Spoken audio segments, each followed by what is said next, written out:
Well, what's up, good people? Bashmatumba back again. I know it's been quite a while, but I'm back, and that's what matters most. I hope you've been really doing great. I'm back again with Ugandan Juice, the top entertainment stories that have been making headlines in the Pearl of Africa, Uganda, which is the 256. Well, now the Kenyans have been applauding their own athlete, that's Eliud Kipchoge, for making a record of being the first man in the world to ever run a marathon in less than 2 hours. He completed the marathon with the sponsors that he got from England in about 1 hour, 59 minutes and 40 seconds. That's less than 2 hours. It has never happened in the history of the world, at least in recorded history, for a man to run a marathon in less than 2 hours. So Kipchoge did it first, and everywhere he's gotten big reaction from wherever he's been, trending all over the world, not just an African thing, but from all over the world. Big platforms have been tweeting about him and talking about him, posting about him all over social media, and he's gotten big interviews with the likes of New York Times. Like, it's a really big deal for someone to be completing a marathon in less than 2 hours. But anyway, we also aren't that badly off. Of course, we're happy for them as Kenyans. East Africa has been represented, but we too as Ugandans should be trying and learn from this to help our own athletes reach such big milestones, because the likes of Joshua Cheptegei have just won gold. Joshua Cheptegei won gold just 6 days ago at the IAF Athlete Games. He won gold, and also Halima Nakai won gold at the same games, IAF Games. So really, we can do this. We can really do this. And well, it's been a while, like I said, and I even missed talking about Esther and Ezekiel winning the East Africa's Got Talent. They really represented us pretty well, and I was actually shocked that later I got to realize that these were kids of Julie Mutesa Sida. If you might not know Julie Mutesa Sida, she became famous for about 1 or 2 years back in the day for one of her songs, and then she went into gospel after doing one mainstream song.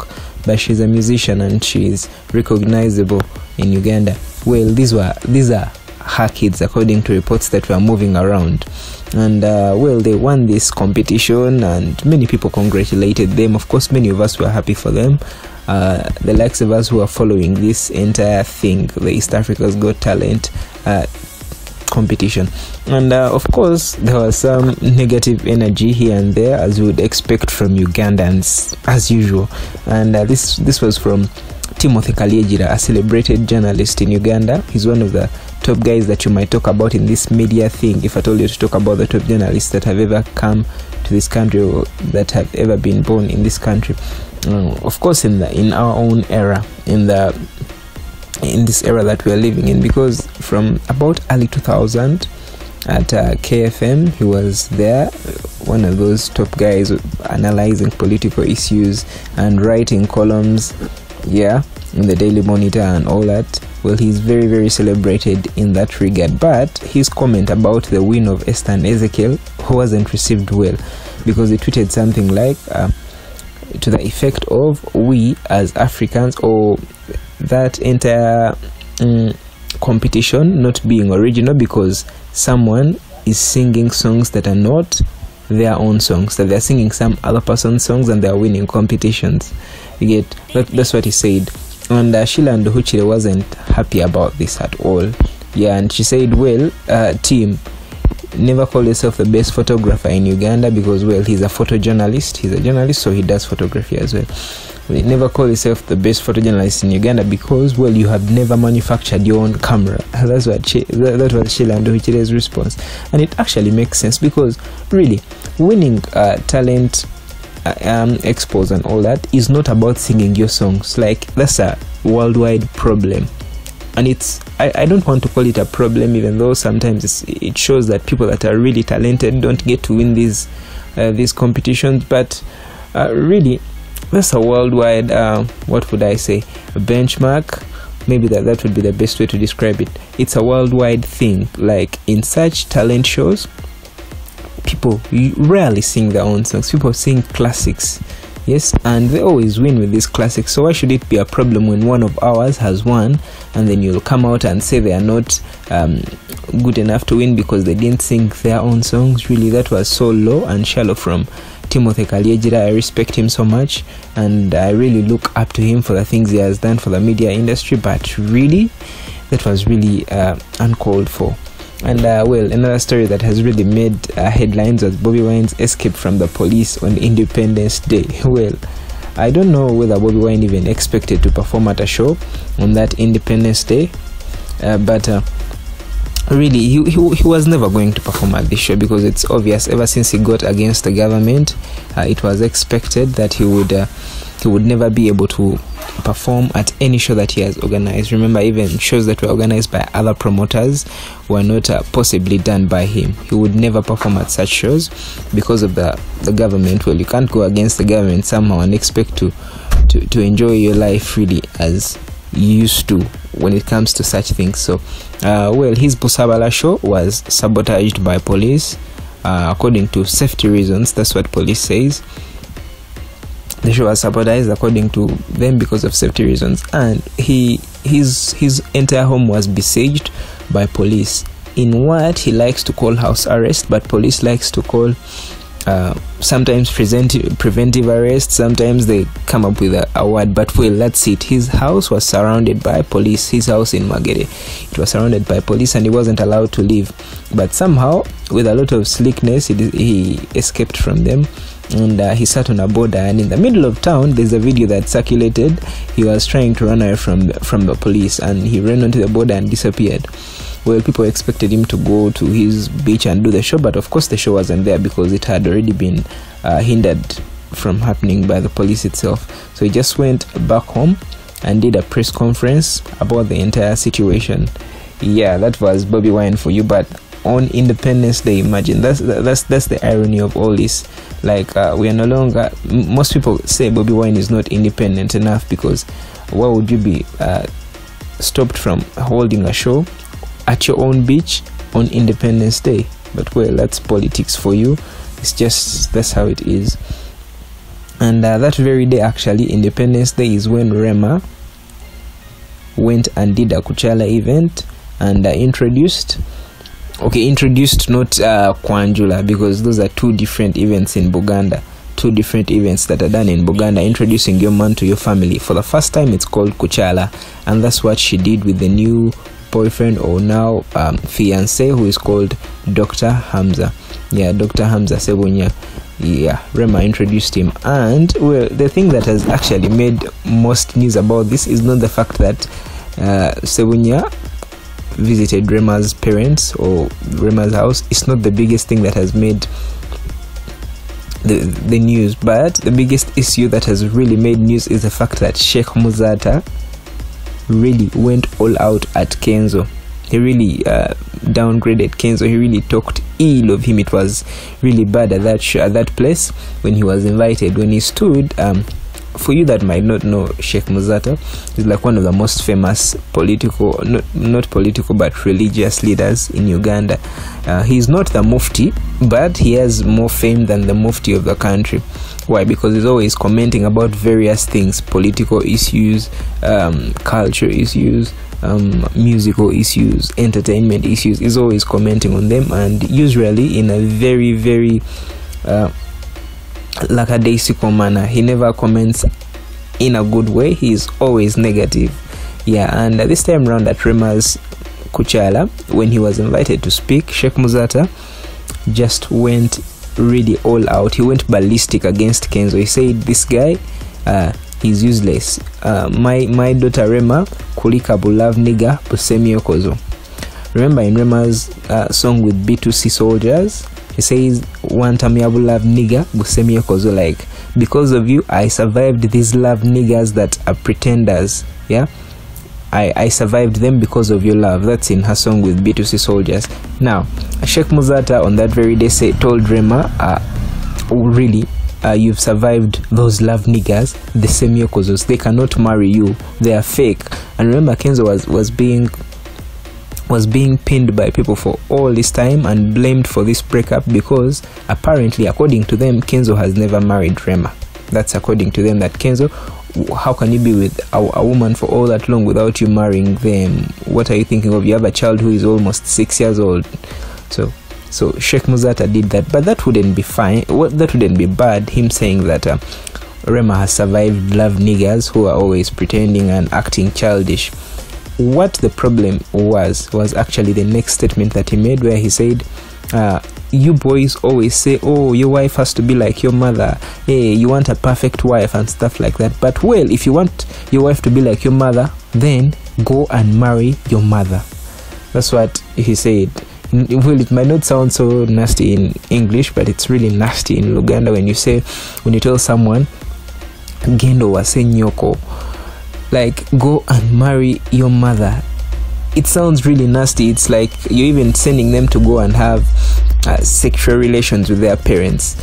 Like it's very nasty. And for this particular issue, it's really bad because Kenzo's mom died over 20 years ago. Kenzo grew up on the street. His dad left. He didn't even have a chance to see him. He left when he was too young. His mother died when he was still a toddler. He lived most of his life on the street. He hustled all through till now. So it has been really a hard kind of life for Kenzo. So really coming out and saying he should go and marry his mother, it's a very painful thing. He's dealing with this breakup. He's dealing with this media attention and insults from various people, Team Rema and that. But then you as a religious leader, you just come out and also add salt to the wound.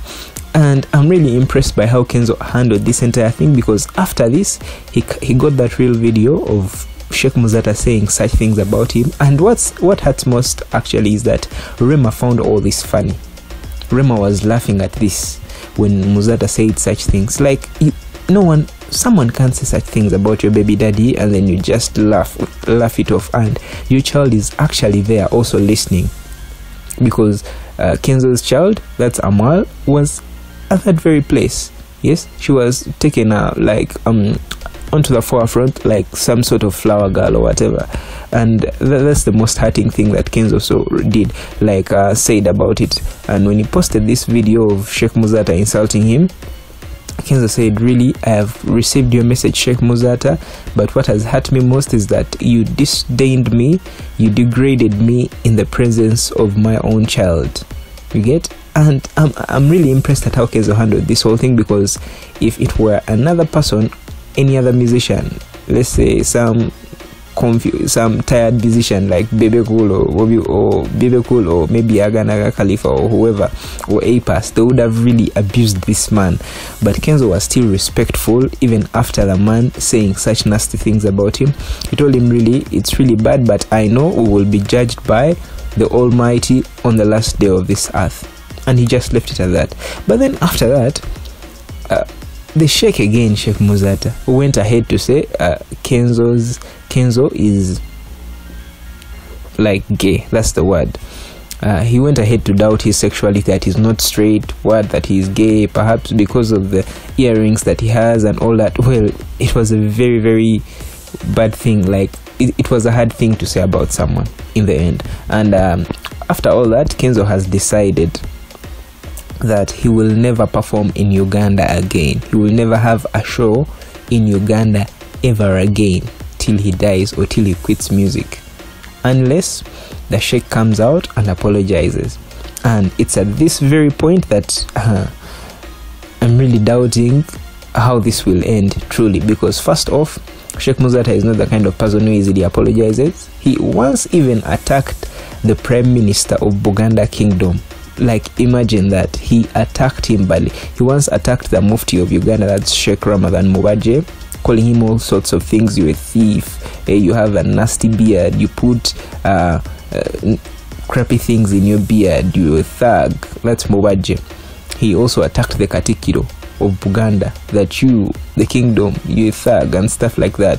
All that money you're getting from people through Tofali, why don't you build a free hospital and stuff? Like, he's been attacking very important people, and he doesn't show a lot of remorse. Just after a little while, when maybe he's back to another event where he's been invited to speak and there's money, that's when maybe he'll say, well, you guys, you should forgive me for this, but in a joking way, not in a remorseful way. You get? So I really doubt that he might apologize to Kenzo. I don't know, but I don't know how it will go, but I really doubt that we will do that. And I really don't know if Kenzo was serious about this thing of never performing in Uganda ever again till he quits music or till the end of him. Well, it's a little believable, because trust me, when it comes to those things of calling him gay or what, well, it hurts around here in Uganda. I know people that are in more developed societies, it's not a big deal when someone comes out and says, hey, you're gay, and you know your sexuality. It's not a big deal, and it's even fine for people to be gay, because that's what they are. But around here in Uganda, well, it's a very big insult to most people. And I remember one time he really beat up one journalist of Dembe FM and Spark TV. That's Kenzo that I'm talking about. He beat up some journalist called Kasuku badly, because some people claim that the reason was because he called him that. So really, Kenzo was so hurt, and he has revealed this in one of his YouTube videos that he has released recently. It's more of a YouTube video, and he talked about this entire thing. He said that actually he actually revealed one thing that many of us didn't know. Kenzo revealed that his Rema was someone that he actually married at one of the hakikas of their child. Like the hakika of their child, Amal, is when he did the nikah, or Islamic wedding, or what we call okuowa in Uganda around here, that he did that nikah with the wife. And he's shocked that a religious leader, a Muslim religious leader, says that Kenzo doesn't like to marry, yet he actually had an Islamic wedding with the wife. Yeah, he says it would have been fine if I told it were a Buganda leader of the kingdom saying that Kenzo doesn't like to marry because he didn't do a traditional wedding or kwanjula, but he actually had the Islamic wedding. So he's shocked at why the sheikh would come out and say Kenzo is a nasty man, he doesn't like to marry people and stuff, and that he should marry his mother. Yeah, Kenzo was really hurt by that, and he said furthermore he is hurt by the guy calling him gay just because he has earrings in his ears. He says this is our generation and people just dress up the way they do, like it's not a big deal, it's just fashion. And he said he doesn't know how people will be looking at him when he gets onto stage again, so for that reason he will not step on stage again till the sheikh cancels or swallows his words and says what I said was wrong, I'm sorry to Kenzo, and apologizes that without that he won't perform again.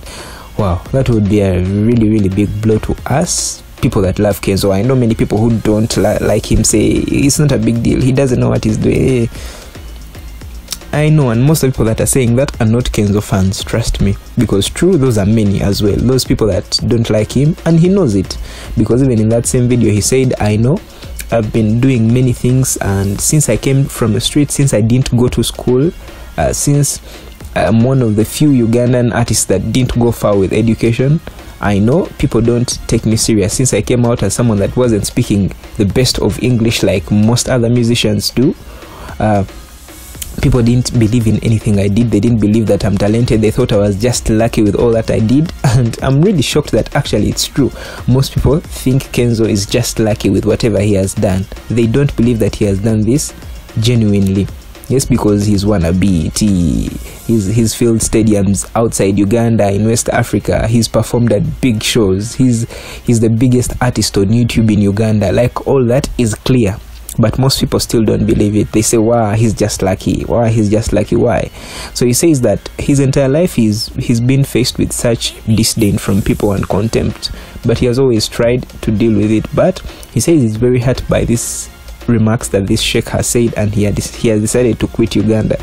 Well, he sent this from where he's been in Colombia. He's just been doing a show in Medellin city in Colombia, and he just filled it up actually, so it's impressive. And this reminds me of this fact that Kenzo is one of Uganda's few artists that do the most international shows. Like, he rarely does shows in Uganda, rarely, and if he has done it, then he really asks for enough money. He's one of the most expensive musicians in this country if you're to book him, Eddie Kenzo.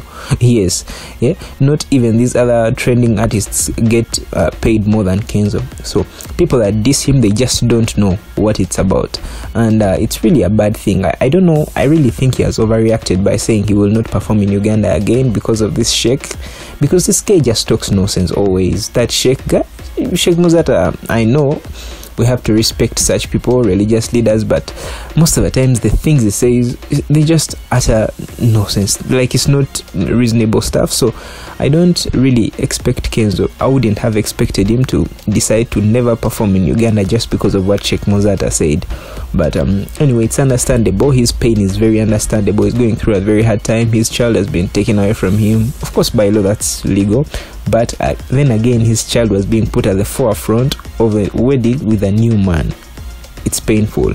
And with those things that were said about his late mother, things that have been said about his sexuality, which he says are really, really wrong, well, it's somehow understandable what he has decided to do. But anyway, I believe it won't affect his finances at all, because Uganda's shows really don't contribute much to Kenzo's income. That one I'm pretty sure about, because most of his music is made for the international market, and that's why he's always traveling and performing.